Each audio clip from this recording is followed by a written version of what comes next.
Your intuition is always right. Hi, my name's Jim. I make videos about chronic pain.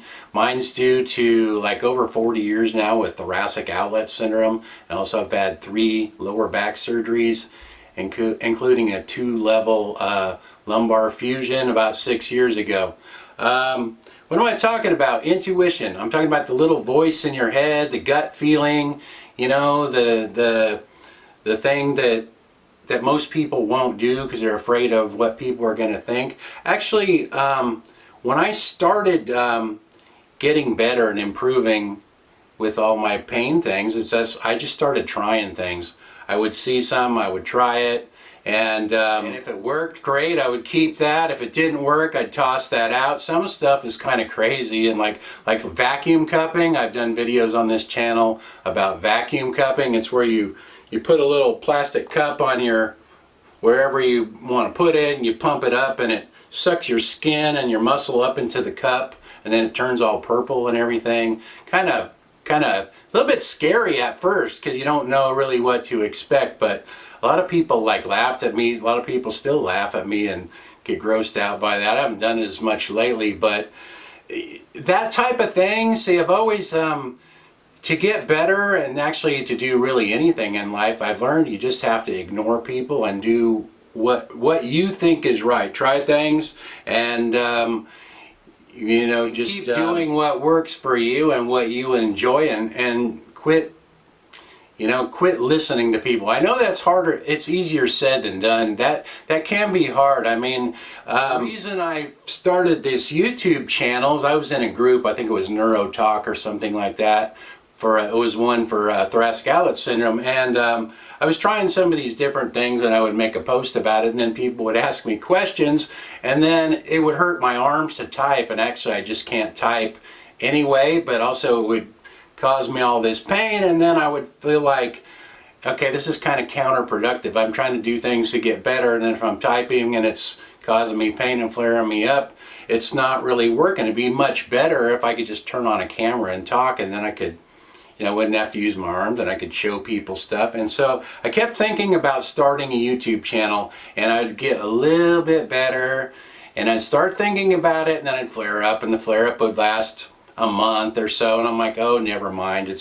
I'm not getting any better, so just forget it. And this went on for probably a year or two before finally I got to the point where, you know what, I am improving. Maybe I will try to do that, but I don't even know if I can figure out how to do that. So I had this little snapshot camera one day, and I put it in video mode, and I made a video. It was about the vacuum cupping cups that I had, cupping set, and that was my very first video on YouTube, and I just filmed it. Like, it was short, probably minute or two. Wasn't really very long. I just want to see if I could even figure out how to do it, and if I could talk in front of the camera. I played it back. It's like, well, it's not great, but it's not the worst thing I've ever seen either. And then I'm like, I wonder if I can even figure out how to go on YouTube and start a channel and set everything up and upload a video and all that. And I kind of played around with it, and I finally figured it out, and I got it up there, and that was my first YouTube video. That was like almost 10 years ago now. But the thing about that, like, is with the cupping, my wife couldn't stand the cupping. She thought it grossed her out, and she didn't like all the purple marks it left, and she's like, don't be showing people that, don't be putting that on YouTube. I'm like, but it's helping me, so that's really all I care about. I don't care about what people think of me. I care if it helps somebody else. That was my whole point of making this channel, to help other people, not to be popular or have viewers, or I didn't even know about all that stuff anyway back then. I just wanted to be able to put something out there without having to type and use my arms. So that's how this channel started, and that's how I started doing this. But see, if I wouldn't have just tried it, I would have never got started. And then my cooking channel now, it's got like, I think 84,000 subscribers now. I mean, I never even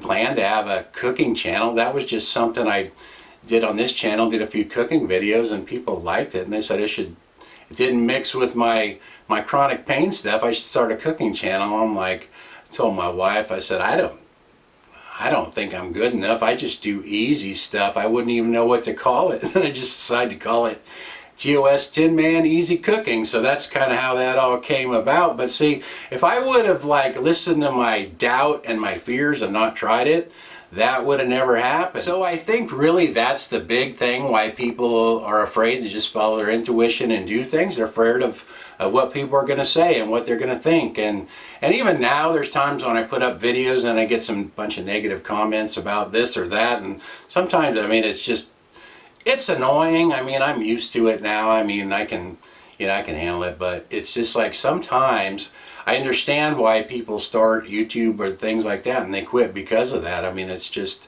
it's hard to, negativity really brings you down. So I always try to be positive and put out positive videos and be an encourager. I have a friend who almost died in a car crash not long after we got out of school. He told me that one day. He goes, there's too many critics, be an encourager. And I'm like, that's kind of stuck in my mind. Everything I do, like with my videos and stuff, I try to encourage people and be positive. But I found, if you follow your intuition and you do the things that you like to do, that's really what makes it easy to be successful. Because if you're doing things that, when I was younger, I would do things that other people wanted me to do or to try to please other people, and things I really didn't want to do that much and I didn't like doing that much.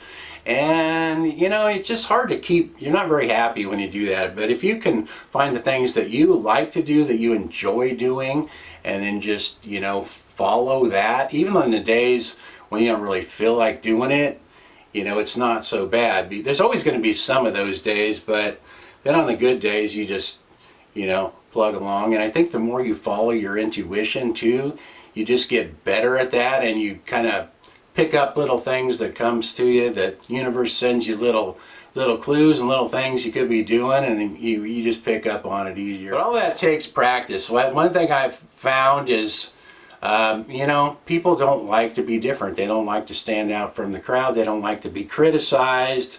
They don't like everybody telling them, you should do this, you should do that, all that stuff. So it's like, it takes a little bit of, you got to be pretty like strong-willed to be able to just, follow your own path. Anyway, that's my video for today. Thanks for watching. See you guys next time.